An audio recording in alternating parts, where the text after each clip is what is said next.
A warm welcome to all our viewers, to our series Natural Medicine. I have a topic today of the utmost importance, especially in medicine.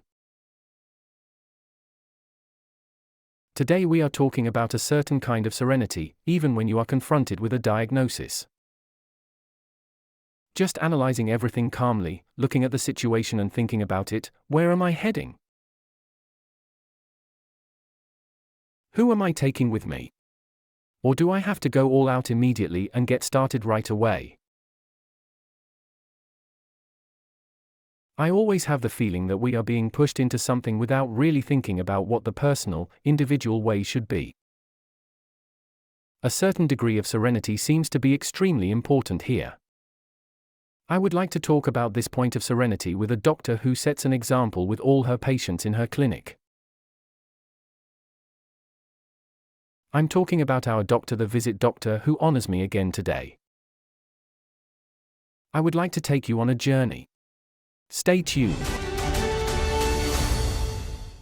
Here we are again. My doctor, who is also here, is Dr. Petra Wiechel. Welcome, dear Petra. Thank you, Alexander. I keep hearing the word serenity from you. And I experience it too by simply taking the patient by the hand and saying, "Oh, that'll be fine. This is your word. Do you see it? I wrote it down." That kind of serenity to pick up patients and to go with them on their journey, I find it incredibly valuable. This is empathy. This also strengthens the inner healer of the respective patient. How did you come up with this word serenity, and what does it mean for you in medicine? For me, serenity is always a sign of human greatness. That means that I also experience in my job today, or I am very influenced by many moments where I also met people with a very large inner attitude and calm that have gone into a time where perhaps everyone else is afraid and hurting and would be completely blocked by conflict and hopelessness.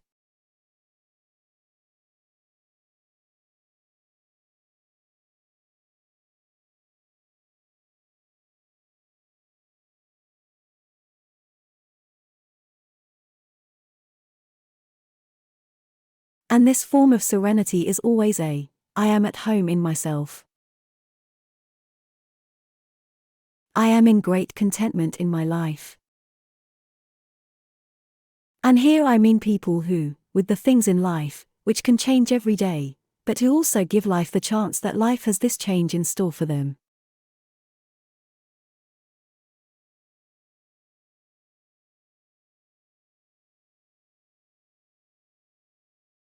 And serenity means letting it happen.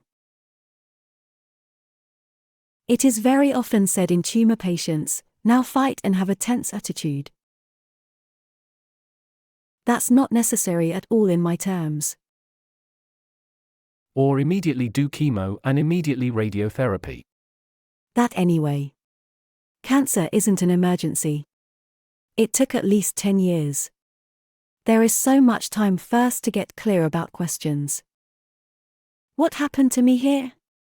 We all don't always walk the main streets in our lives. We have to take side paths. We have to stop at the crossroads. We may have to come to a dead end in life too, to wake up again, go back the way we came.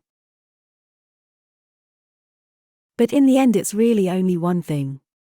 We have to try to bring life back into balance somehow.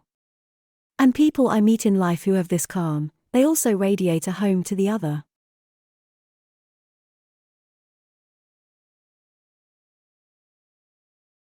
In other words, they feel understood and arrived right there.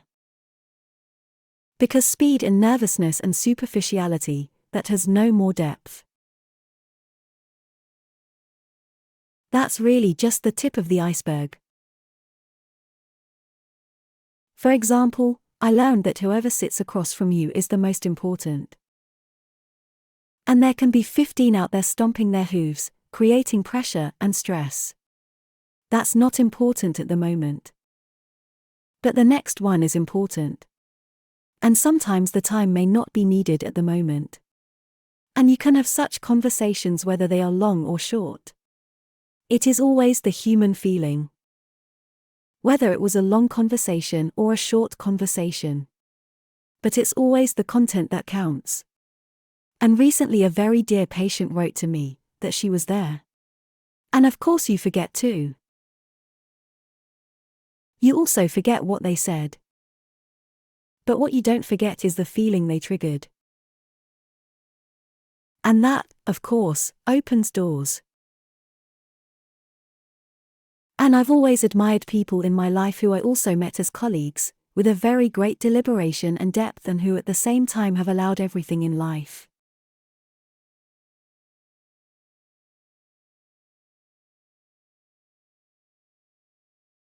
So life brings good things, but life also sometimes brings a lot of bad things.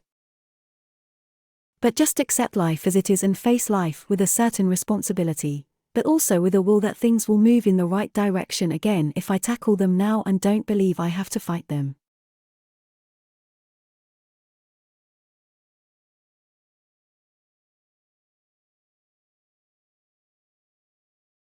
There are a lot of people who, if there is a mistake, they often blame the other person.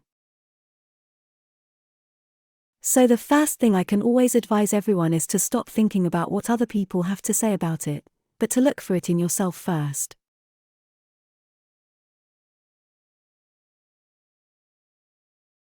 And if you go through this need for clarification for yourself, then you can also find a clarification and don't have to immediately delegate a negative situation to others. I think that's a good advice. And that's why for me, when I see the narrow-mindedness in medicine today, or sometimes that arrogance is very common in medicine, you also don't always meet each other on an equal footing with peers, this is not good.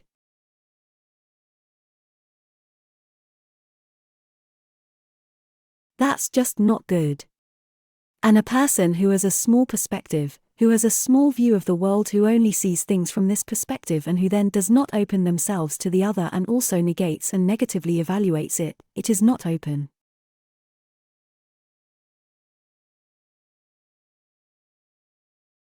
Those who are relaxed are not above things, but they accept them and listen. The other has no interest in even remotely listening, but dismisses them. And that was a huge learning process for me in my environment. With whom can I really exchange ideas creatively, in the sense of then also to taking a person further? Or who smiles at what I do? And even then I don't have to act because I don't have to justify myself. I wasn't born for it, to teach everyone.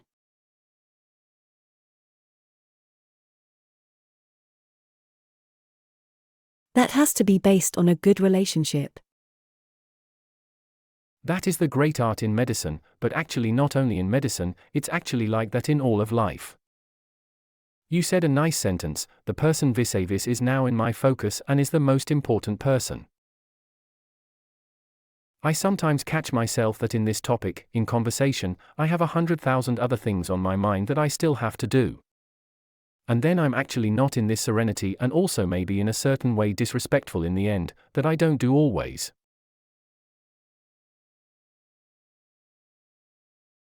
Sometimes also with my children, mentally I'm already gone again, even though my son or daughter is standing there right now. It's incredibly weak, I know. And that's why I think what you're saying right now is so meaningful. And serenity is also to allow others to do the same and to respect what they do. So if someone thinks that they only do what is best for themselves, that they claim only for themselves, that this has a sole position, it is not good.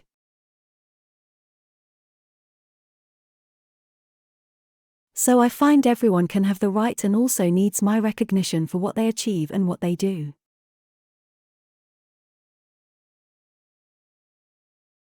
It's not at all about finding something less good.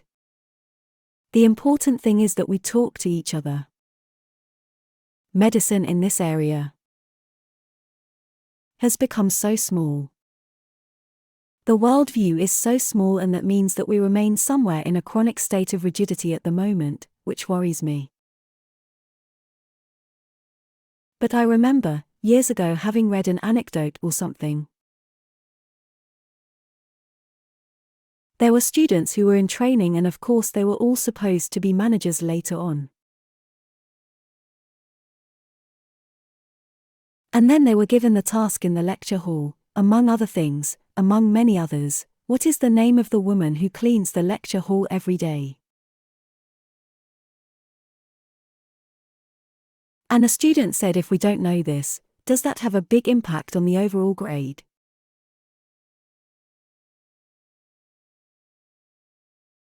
And then the professor said, sure, of course, it is important in life that it matters that you also respect the one that you also know, the one that you also thank, the one who does work in your environment, that is just as important to the whole story as the work you do.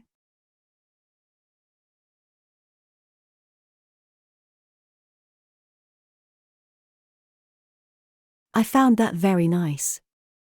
And in these things not only serenity is important, but also with serenity I have an inner peace, to have everything in view and not to overlook anyone.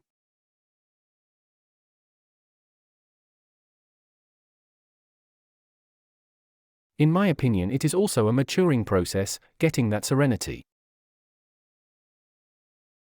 Because it also includes a very strong trust in life itself.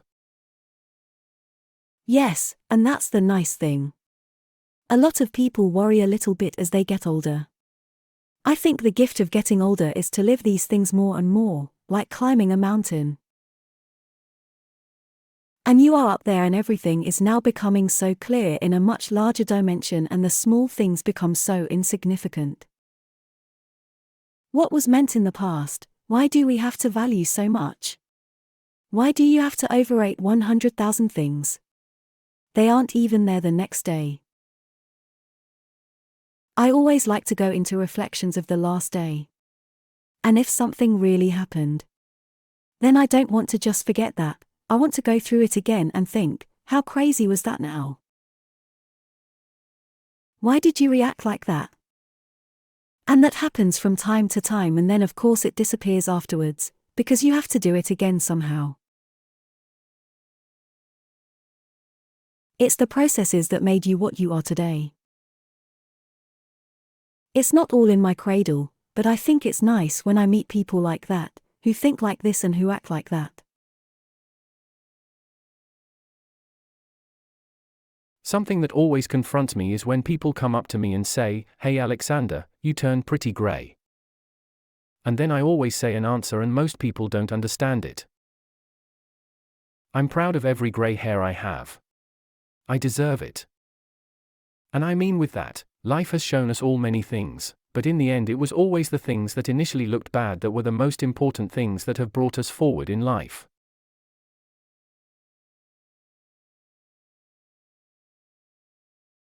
And I'm really proud of that. And that's why I see my grey hair associated with these life experiences filled with pride and happiness. I've been able to experience a lot in order to have a certain kind of serenity today and to have gained trust in the world.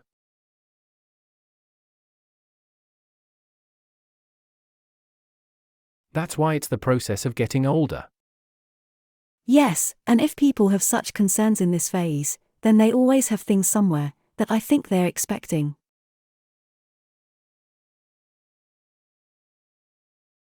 Life might not have been lived there with this intensity. It's a gift to be 20. It's a gift to be 30. It's a gift to be 40. It's such great honesty towards everyone, to only have it once. And I think who doesn't integrate the fullness of life into this span of life, they're still looking for something else. Somehow they have not yet found the key to life. And then it might be difficult when you get into a phase where some things are changing now. Where things are also changing in the environment. I can understand that very well, but that could all be completely different. Now that we're so caught up in the philosophical issue, let's make a switch from this word serenity to patients, who are really being confronted with diagnostics and are being shaken up, to act now immediately.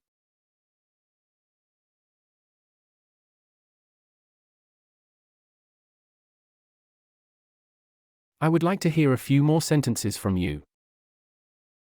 Yes, We have developed a lot into a clinic asking for a second opinion maybe. And what I experience again and again is, of course, this life is different from 1 minute to the next, if only a suspected diagnosis is expressed, which may not be confirmed in 3 weeks. But the suspicion is, or the manifest is. But then the life is different from 1 minute to the other. And if you ask me what's the worst thing in life, I always say being burdened. Because when you're burdened, you don't see anything anymore. Then you no longer see the beautiful, then you have no more peace, then you cannot sleep, then only your thoughts revolve around tomorrow. And that's something I find very unfortunate, that we have the same diagnosis, no matter how it is, but that we don't convey it differently, because we give a tumor diagnosis today, for example, already negative in terms of language, a bad tumor, and meet them with the radicality that has been the same for 70 years.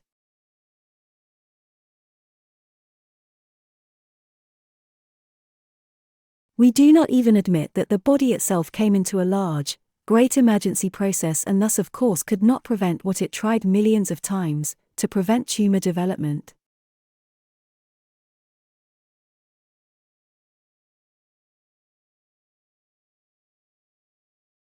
That means, tumor is always linked to many life issues. And if you know that today it takes 10 to 15 years to develop, then it's never an emergency, unless of course it is an ileus or an intestinal blockage caused by colon carcinoma, then I have to act. So with breast cancer, prostate cancer, all these viewers really have time to say I'm getting a second opinion and I'm looking for a holistic way, which does not exclude one, but integrates the other. Well, and above all, because you really have to tell yourself life has now given the diagnosis somewhere here, but what happened? I mean, what happened and what's going on? Because if I alone count the tumor, give it a diagnosis, but nothing interests me now from this life, I'm not interested in how is the immune system, nothing interests me, how is the detox, nothing interests me, then I can't operate on it and give chemotherapy all at once.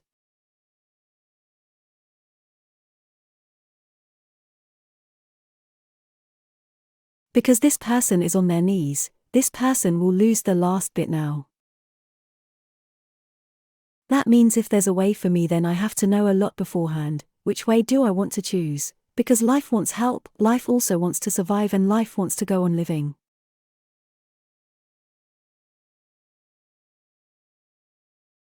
And from the moment I get the diagnosis, I only ever have one issue: I can operate, I can have radiation, or I can give chemotherapy.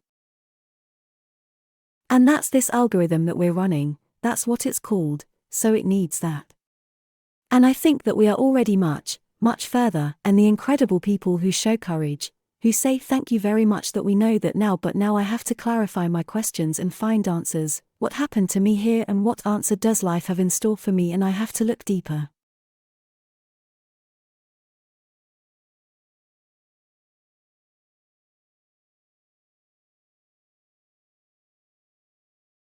I've had such a very nice experience lately. It was a gentleman who came with a colon carcinoma, which has been operated on. Colon? Colon carcinoma. He's in his late 50s, really an incredibly likable person, and said, I'm just here now to relax a bit. And that was a bit of a stressful time. They operated on me because it was necessary, it had to be, and then the intestines were moved to the outside. Exactly 4 weeks later the bowel was moved back again. And I have to tell you in all honesty, Mrs. Wiechel, I'm really, really good, but I have an old friend from school and he is a coach and he is a psychologist, he said, and now work can begin, my friend. And he forced me to the table. And he said, and now you unpack. And you do this homework, and that has been your problem all your life, and if you don't clarify it now, then there is nothing different in you. Dissolve that and go there and let yourself be looked at again, also from other levels. And this man is so thankful for his tumor because it reshaped the development of 2 people once again, both have found each other on a whole new level.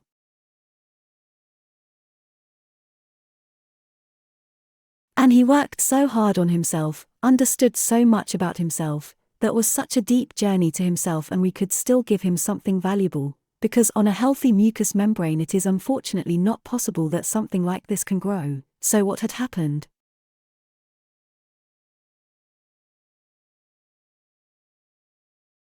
And from a very positive nice view, and they said that chemotherapy is important after this operation. And he said why? If you weren't doing chemotherapy, you would come for a CT scan every 3 months. But if I do that, how often do I have to come for the CT? Then you have to come for a CT scan every 3 months. Then he says it's the same thing, why should I do chemotherapy? We understand if you don't want to do it, that's what I thought too, that's how I sat there too. I can't just use such words as live projectiles. That was clever and very correct that his gut feeling said at this point it's over.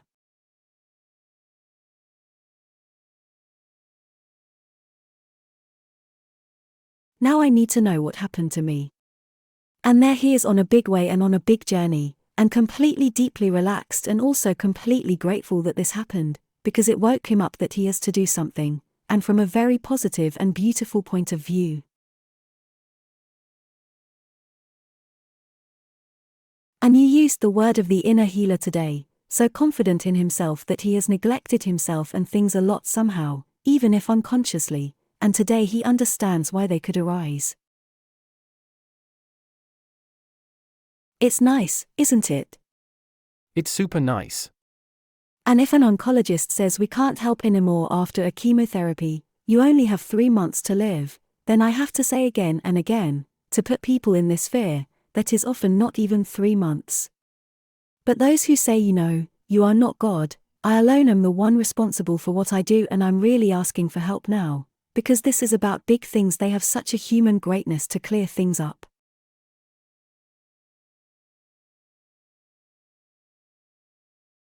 And take the body along in a phase from which it was in an imbalance long before.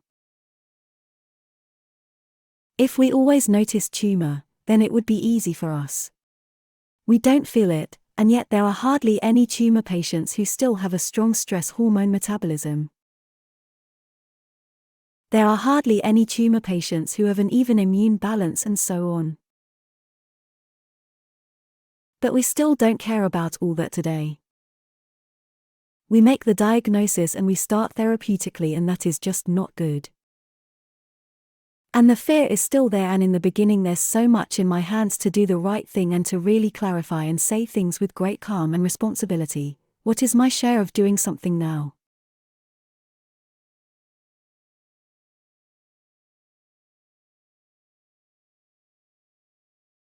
Not you, doctor, you are welcome to help me, you can operate, I am very grateful to you for that, but then I have to take it into my hands, and for that you, doctor, may or may not be my companion.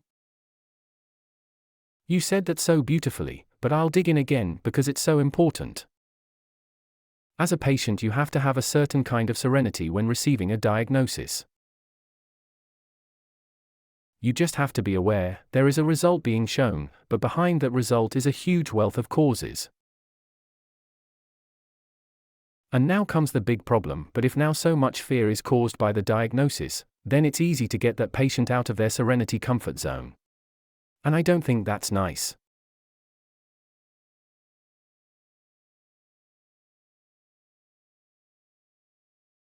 And if you can say something again here, you as a doctor towards the patient, please don't let yourselves be pressed into worry, into fears, but you have time to evaluate before you decide, then it would be nice to hear from you again.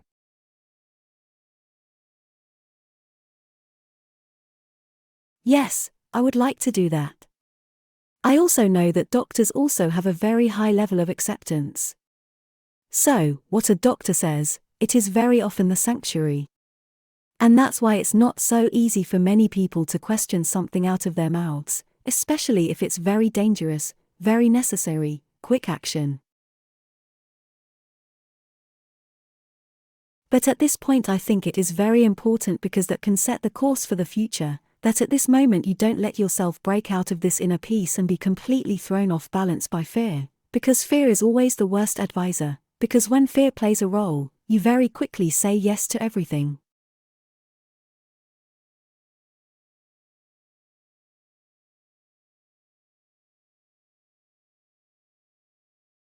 And it is very important to realize that nobody is a victim of their illness, no one is a victim of their life, but that in the first moment there is such a perception and the weapons must also be laid down.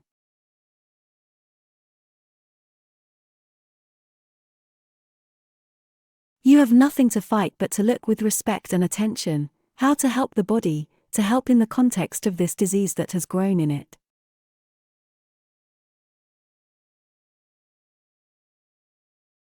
We call tumor amigo and the diagnosis is the name of the patient. Why so much heaviness? Sometimes it's not the tumor at all, it's often the therapy. If you meet a body with radicality, then it will respond radically, because it is fighting for its own survival. A tumor cell is only the cry for help of a change in one's own metabolic processes. It no longer has the energy program, but the cell division program. And if you understand that, then it looks completely different. And today we know so incredibly much what has to happen, so that it comes to that.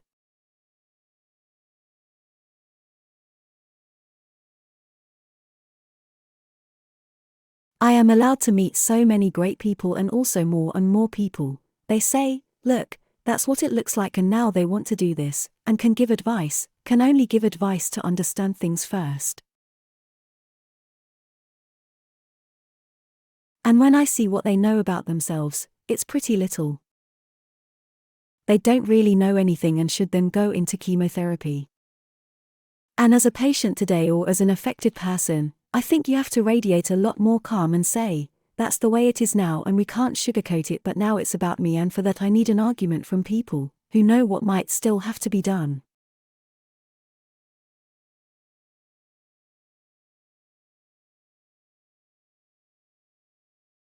Because sometimes there is a lot to do. The real work is just beginning. Airtime is almost up, but I have 2 more things like that. You actually called the cancer an amigo. I have just read a book by Professor Schroeder, Placebo, Nocebo, and all I can say is that it's unbelievable. And I believe that the word tumor alone today as a pronunciation, if you even formulate it at all, is probably a nocebo that makes a human really sick.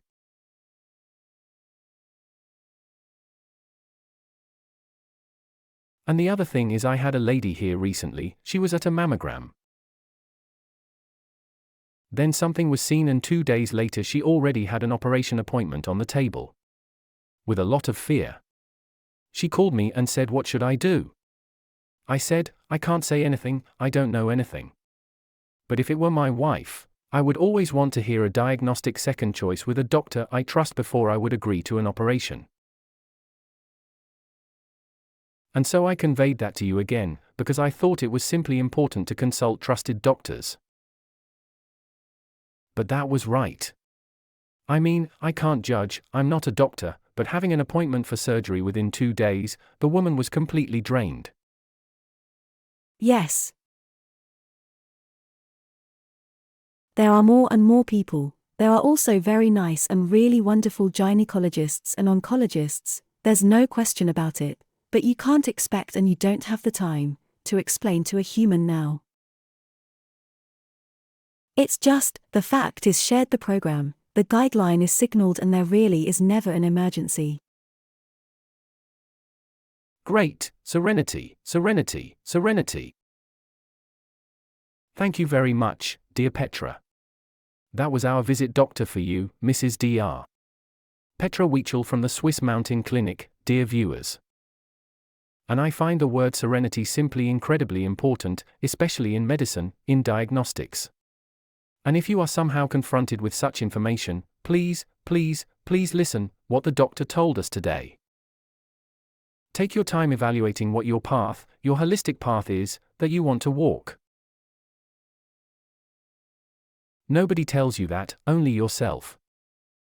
So that's it for today. Take it easy, go home after work. All the best and see you next time.